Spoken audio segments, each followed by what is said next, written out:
Welcome to the Peak Potential Success Show. My name is Fong, and today we have another fascinating guest, somebody who's very, very talented, and he's also been helping a lot of people becoming more successful and also more impactful. He's been helping others rewrite their stories through radical self-awareness and ownership. He is the author of the book, Yes, It Is Your Fault, which is a bold and no excuse guide to unlocking your full potential through radical responsibility. He is a creative entrepreneur, an author, a leadership mentor, a music marketing and brand consultant, and a multi-award winning producer, as you can all see in the background there. So please welcome CEO, founder of Links Group Limited, Mr. Richie Mensaah. Hello, everyone. Thank you so much for having me. Excited to be here. And don't Awesome. mind the awards. It was just the best background I could find. You mean that's all virtual? um, we'll jump into those awards later. But first of all, for somebody who has achieved so much success right now and helping so many other people rewrite their stories, what's your story? How did you get to becoming the person you are now, who's helping people rewrite their stories so that they can become more successful and impactful? Wow, my story is a bold one. Okay, started out as a humble guy, just like everybody else always starts out. Had a passion for music, so I decided to launch into it because everyone advised me against it because they felt I was wasting my abilities by following such a daring path. But thankfully, it worked out, as you can see. It worked out. Created my record label and music company, was an artist for a bit until I took a whole step behind to build other people's dreams and everything. And I've been on that journey. It made me grow so much, becoming more than just the musician, becoming more than just the label exec. I started to train people, mentor people, and I started to now bring it out for the world to see because it felt like with all the knowledge I've been able to acquire, I need to now share that with people to make their journey a little easier, which took me towards, the mentorship and now being an author. Wow, that's very, very impressive. Now, the music industry is, as you said, it's a very unique and also very difficult, challenging path to choose.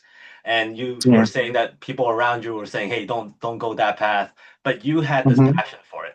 What was it within yourself that you said, "You know what? I have to go this route"? And how did you silence the people around you so that you're still focused at what you wanted to do? I mean, the first thing was belief. You know, Once you set a goal, you need to believe that you are actually meant for it and you can make it. So I knew it's almost like I could see my life before it happened. I knew this was who I was going to be. So now it was just a matter of figuring out how I was going to do it and then having the focus and the determination to go through the tough times to get to who I knew I was going to be. So whereas people saw difficulties and saw impossibilities, I just saw challenges that needed to be overcome.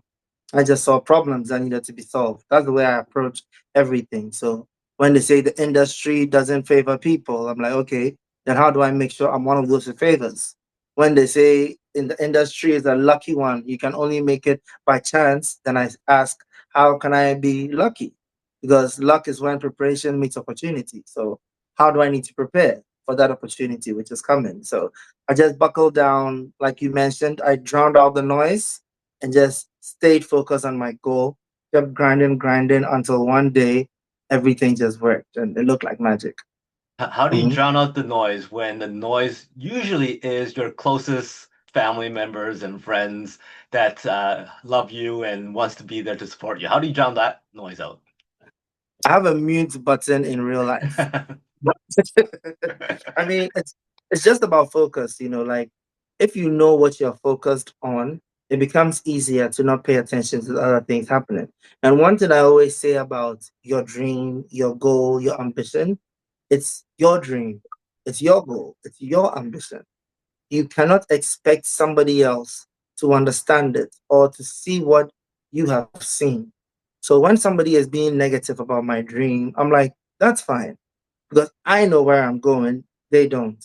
Hmm. So I don't begrudge you. I don't have a problem with it. I just need to prove it. I need to do something to let you see that what I'm saying is possible. So when you have that mindset, you don't really mind the noise. When they tell you, "Oh, this won't work, that won't work," I'm like, "Okay, don't worry, I'll show you." Yeah. You mentioned about luck and how you asked the question, well, if luck's something I need, how do I get it? How do I make it? Kind of thing. Yeah. And as people say, you create your own luck, right? You Yeah. can't just sit there and wish that things will happen. And then when things happen, people Exactly. would say, oh, you're just lucky. Well, yeah, you did the stuff before that.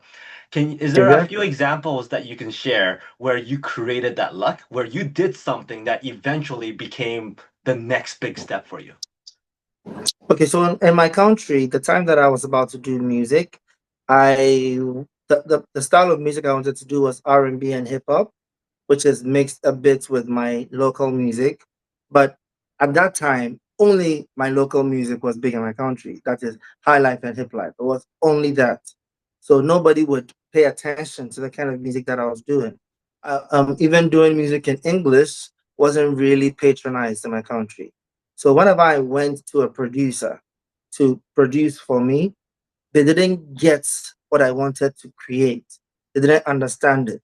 So I said, okay, then let me learn production. So I got a small computer, got a very weak keyboard and just started figuring it out on my own. And I built the studio step by step. And so now what happened was by me building the studio and becoming a producer, I opened up the kind of opportunities which came my way. I started walking into rooms not just because I was an artist, but because oh he produced the song, he did this. And the same thing happened when I now turned it into a record label. Mhm. So instead of being just one artist with one dream, I now had a host of artists that I was mentoring, that I was planning for, and everything. So once the success started to come, the opportunities became more because I controlled more.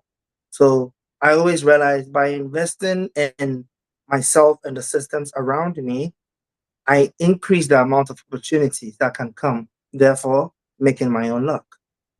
That is awesome. And I really admire people who do that because there's so many people out there who just believes things will come. And that kind of Yeah. leads on to my next question.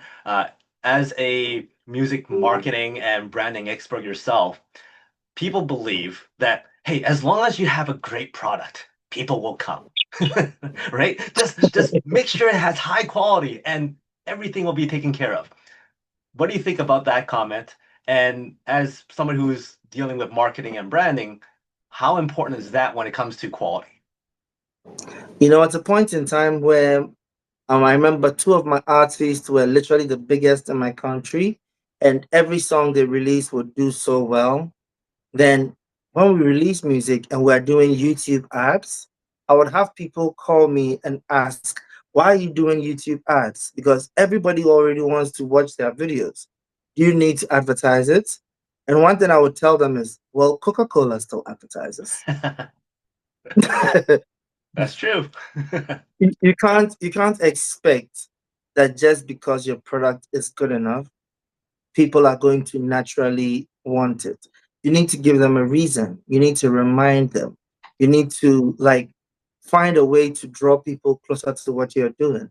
The 100% truth is that the amount of effort you put in your success is going to be equivalent to the results.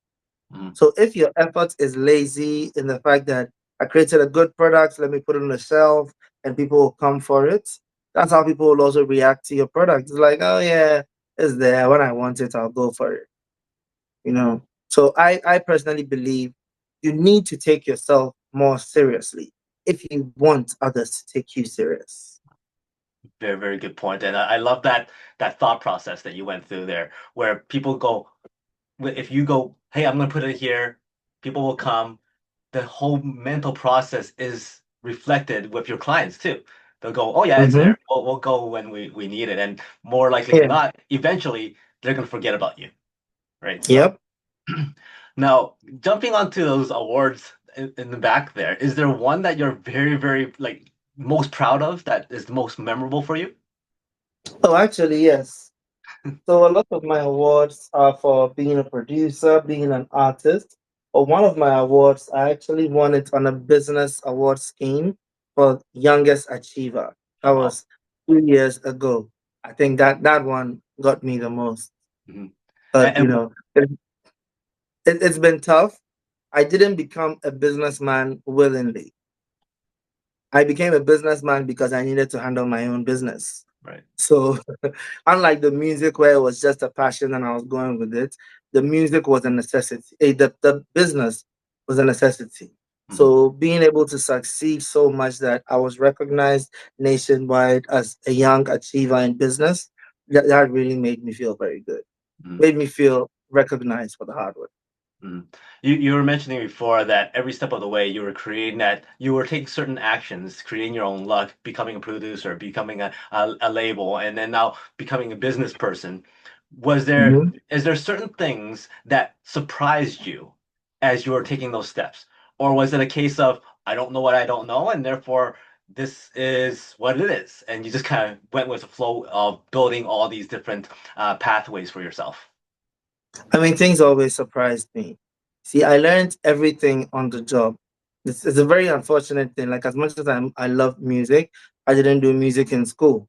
So when I started, I learned how to play the piano on my own, did voice training for myself, taught myself sound engineering, taught myself finance, taught myself business.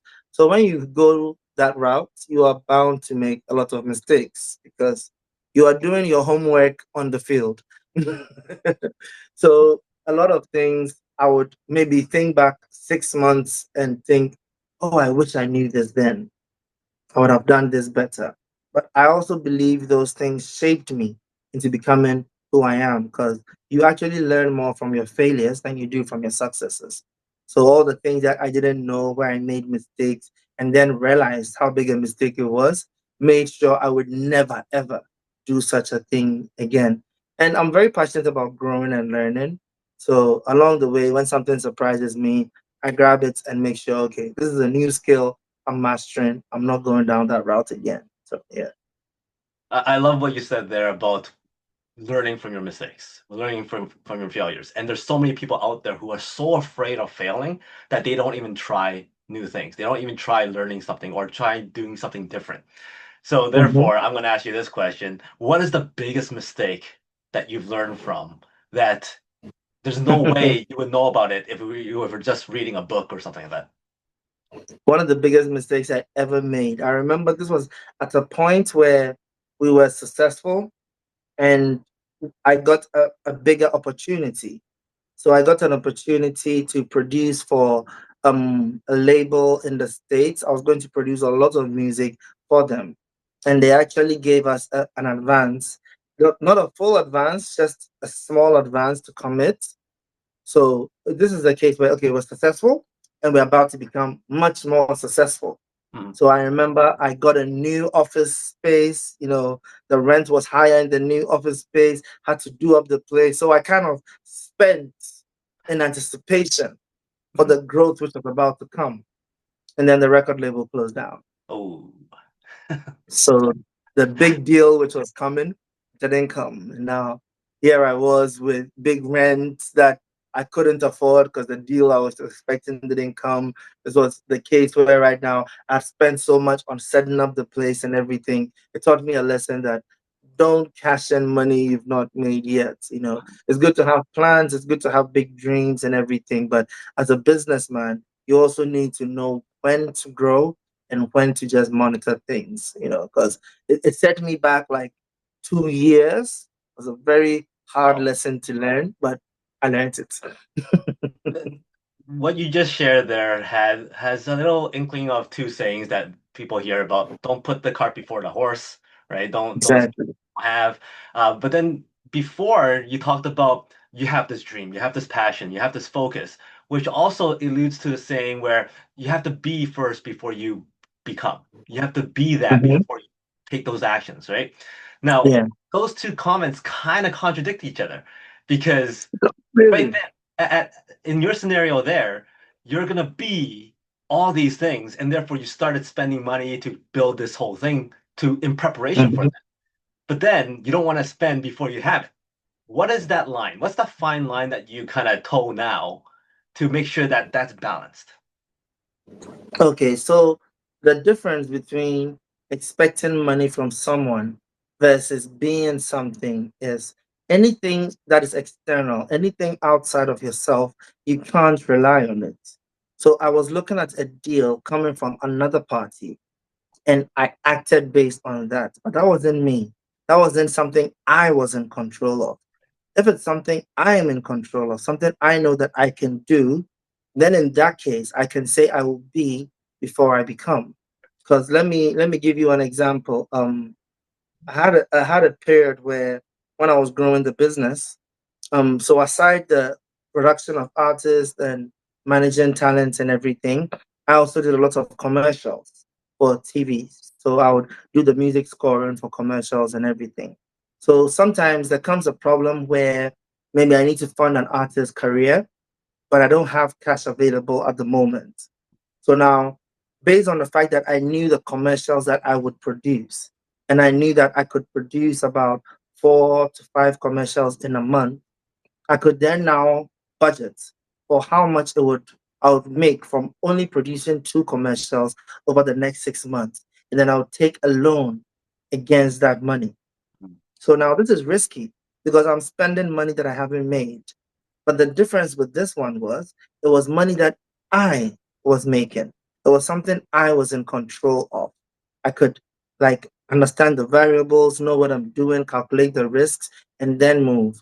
Whereas with the earlier mistake, I was relying on somebody else bringing me money. And Right. when that person failed, which was not in my control, I suffered for it. Mm, So when they say be before you become, they mean you personally. mm, Be. Don't rely on your dad, your mom, the government, the next person. As my book says, yes, it's your fault, which means your responsibility. So you take it, you mm. know? That's a Mhm. great comparison, and thank you for explaining that. And I'm sure a lot of people out there probably knew that, but needed that voice to say it out loud for them to go, okay, yeah, that's Mhm. right. You Mhm. also mentioned that as you were becoming all these different roles, like you're then becoming knowledgeable in financing, you're starting to learn more about this aspect and that aspect. Eventually, your time runs out.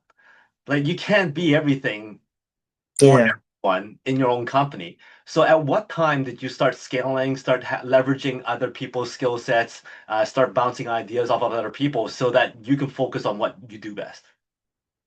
The beginning was quite difficult. In the beginning, it was just me, and then I got 2 people on, and then for years, it was just the 3 of us. And it was so difficult to hire more people. We kept saying, we're not making enough money to hire more people. And then at a point, I said, well, but if we don't hire more people, we'll never make enough money. So the chicken and egg situation.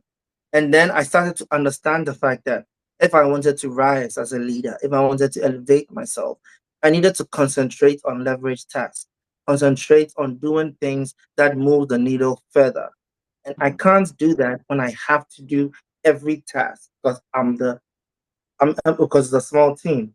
So I said we need to scale up. So we started scaling up slowly, slowly. Okay, two new employees, another employee till it reached a point. Now I think I have like about 65 employees because Wow. we scaled up gradually.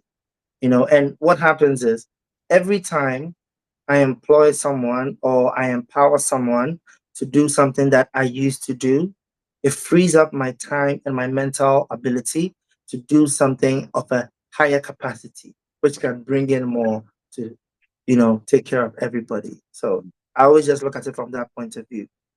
I can't stay stuck in trying to control everything.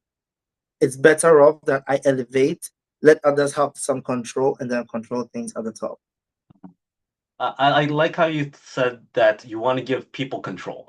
And there's some people out there, like bosses, who really want to restrict how much freedom their employees have. They Mhm. have strict guidelines, strict procedures, and all that kind of stuff. And people start to not think on their own. Whereas you Mhm. give people control and allows them to think about what they're doing so that they can have some freedom making some decisions. Yeah. What's that line for you? How do you kind of control what is being decided, how what's being done versus what you don't want done kind of thing? So I do believe in processes and systems. However, the difference is I don't believe in instructions. So what I like about a process and a system is you need to empower the person with why and not an instruction. So I'm not going to send someone and say, buy me a drink, buy me this particular drink, right? I'm going to say, I need a drink because I need a sugar boost because my sugar level is low. Mhm. So that the next time they understand why I needed the drink. So maybe I'm about to do a podcast and they see I'm feeling low. They can then now come, Richard, should I get you a drink? It seems like your energy is low. Mhm. So taking someone through the thought process, letting them understand the way things work, why things work, gives them control and allows them to be able to act the way you would act without it being like just instructions. Because what happens when you give someone just instructions, you are still controlling the person. And the worst part is if something goes wrong, because they don't understand why they're doing the task, they won't understand how to fix it. Mhm. And as your book says, it's your fault. It's my fault. A lot of people don't do that because it's a longer process to explain things to people on why Mhm. they should do it. You know, you want your employee to write a report, you want them to, go through a particular process. Most people will just say, "Give me the report by 5 p.m. or you're fired." Yeah. They don't understand why they're writing the report. So now they're doing it as just an instruction. But if you explain to them that I need this report so that as I'm not on the field with you, I can understand everything that happened, the good and the bad, so we can brainstorm and make processes better. Mhm. Now he thinks, oh, yeah, that's true. Okay, let me make sure my report is accurate. So if I fall in any problem, I have my boss to help me. Mhm. So you've now empowered someone and gotten the thing done better, even though it took longer. Mhm. Yeah. Very, very well said. In your position right now, you get to see a lot of different people coming in and out, becoming artists, people who are entrepreneurs and whatnot. Have you, f- what have you found are the most common traits for people that eventually do become successful as an artist? Is it the skills? Is it the talent? Is it the passion? Is it the characteristics? What trumps what? It's the self belief. I Mhm. mean, there's so many ways to call it. Some say self belief, some say confidence, some say passion, some say like, but the difference with a successful person is they know they are going to be successful. And I think once somebody gets to that threshold, it's just a matter of time. Mhm. Because with skill, I can train a skill. We have voice trainers, we have dance trainers, everything. You can train somebody into a skill, but you can't train somebody to be confident in themselves. And I learned this thing, especially in my industry, because I always say a celebrity is someone who's celebrated. Now, you must be celebrated for a reason because others should want to be like you. And everyone wants to be like that, the most confident person in the room. That person who walks in the room and everybody just smiles and the room just livens up. Everyone wants to be like that person. So when you don't have that confidence in yourself, you don't get celebrated.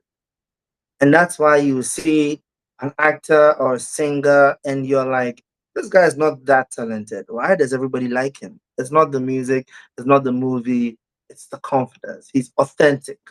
And that's what, in fact, that word, that is what I look for the most. Be authentic. Now, there are people out there who are so confident and believe in themselves so much. However, there's not one lick of skill or talent, and they want to become a singer and they can't sing.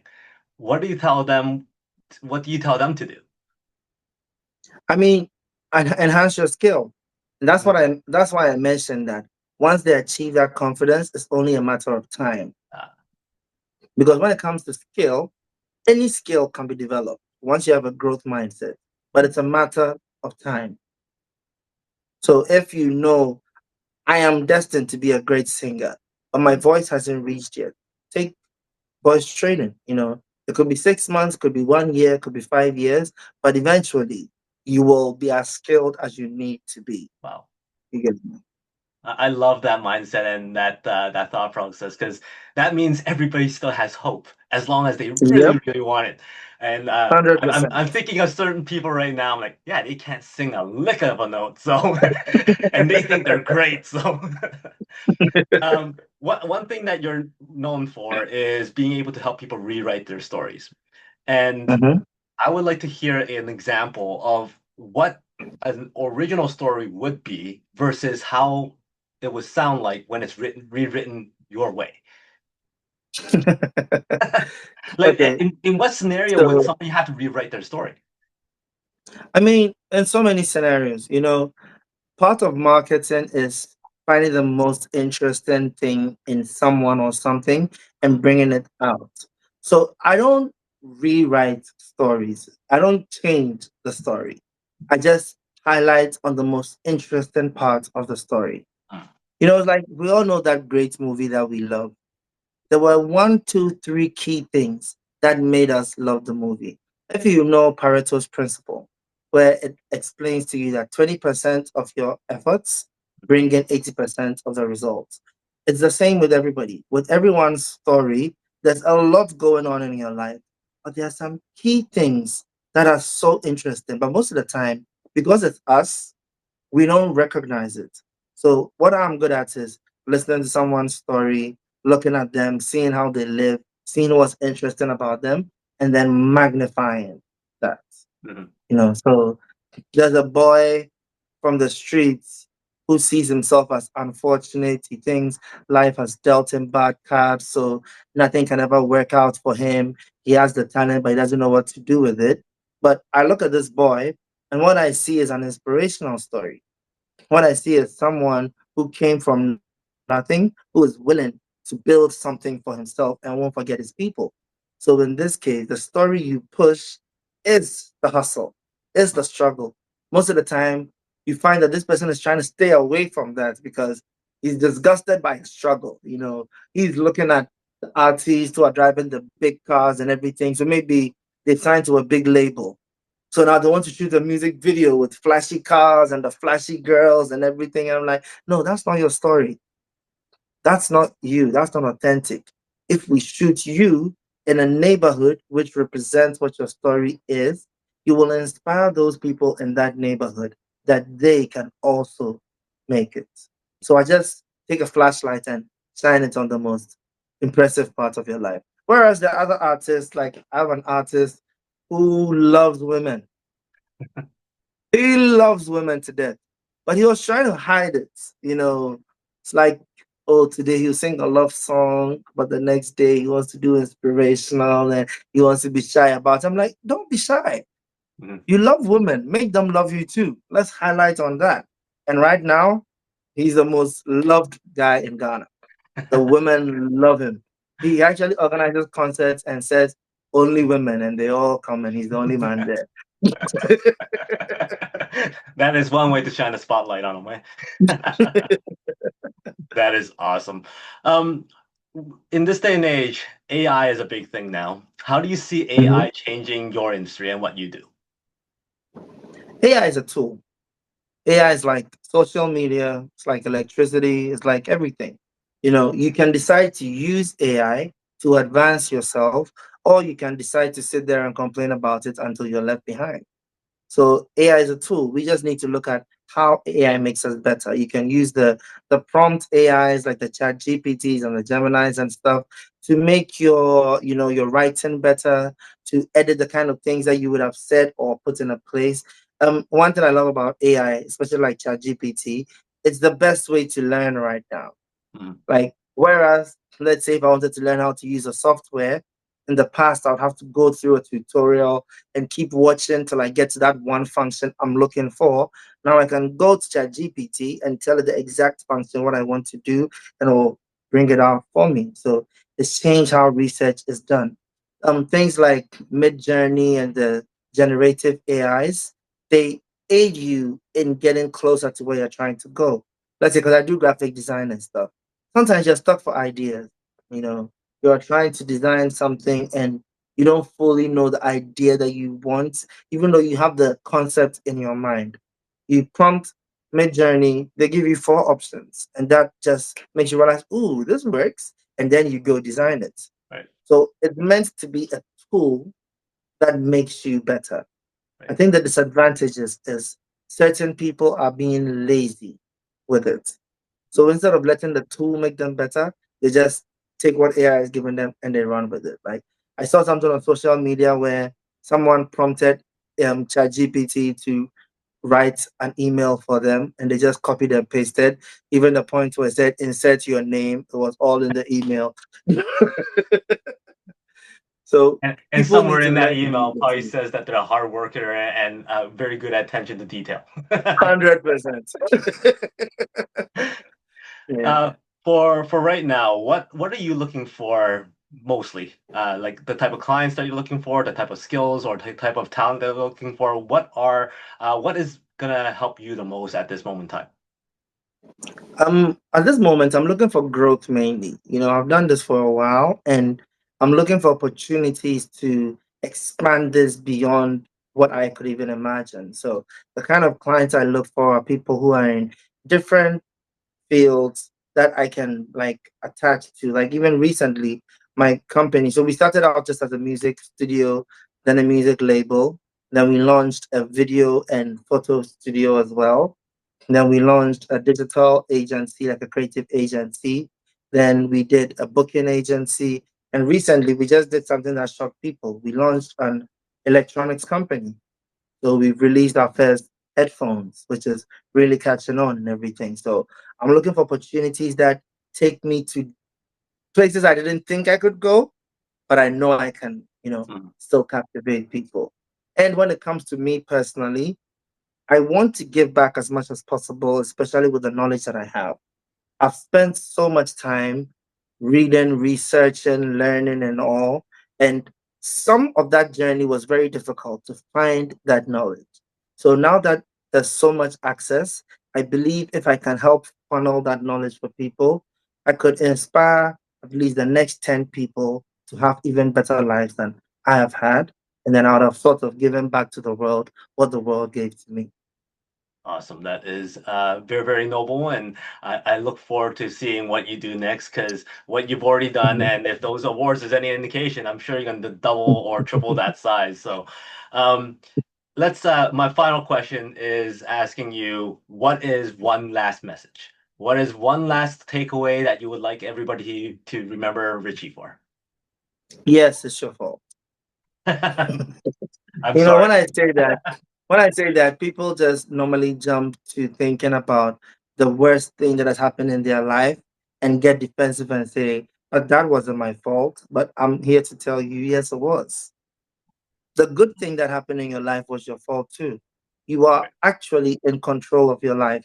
Whether you are doing it willingly or unwillingly, you are making everything in your life happen, either by the choices you make or by how you react to what happens to you. So, whatever situation you're in, if you like it, you made it happen. Keep making it happen. If you don't like it, you're the only one who has the power to change it. So you need to take responsibility. You need to claim ownership of your life and make things happen for you. It's as simple as that. They say it's not easy, but it's simple. Right. Nicely done. That's a great way to cap off the formal part of this interview. But before I let you go, I got five quick rapid fire questions for you. Give me the first thing that comes to mind. Sure, let's go. All right. Okay. You're stranded on a deserted island, one food to eat for the rest of your life, no consequence. What would that be? Jollof rice with chicken. Very, very specific. Great. Hollywood calls and goes, "Hey, we love your story. It's very, very inspirational. Who would you cast to play you?" Ooh, that's a tough one. Who like us to play me? Michael B. Jordan. Great choice. Michael B. I mean, Jordan show. I don't have his macho, but I'm sure it will match perfectly. It's fine. Uh, Michael B. Jordan shows up at your door and goes, "Hey, I got casted to play you. I'm very, very excited. Let's hang out." And you go, "Hey, Michael, buddy, I got the entire night planned out. Follow me." What does that night look like? Oh my God. I think you'd find me completely boring because these days I'm into calmness and zen. So my my idea of enjoyment is the spa, reading a good book, a good cup of chamomile tea, and good food. I love food, so anyone who loves food will enjoy being around me. But yeah, that's my idea of a night out. Okay, okay, okay. I do love movies and series too a lot. So yeah. Nice. He's hungry. And you go, hey, don't worry hmm about it. Come right back to my place. I'm gonna fix you my special dish. What's that special dish that you could cook up? The thing I like to make the most is pepper chicken, chicken wings and pepper sauce. Mhm. Yeah, I Very really love nice. making that. So I'll make that for him with, I mean, anything if he wants with sweet potato chips or anything like that. Nice.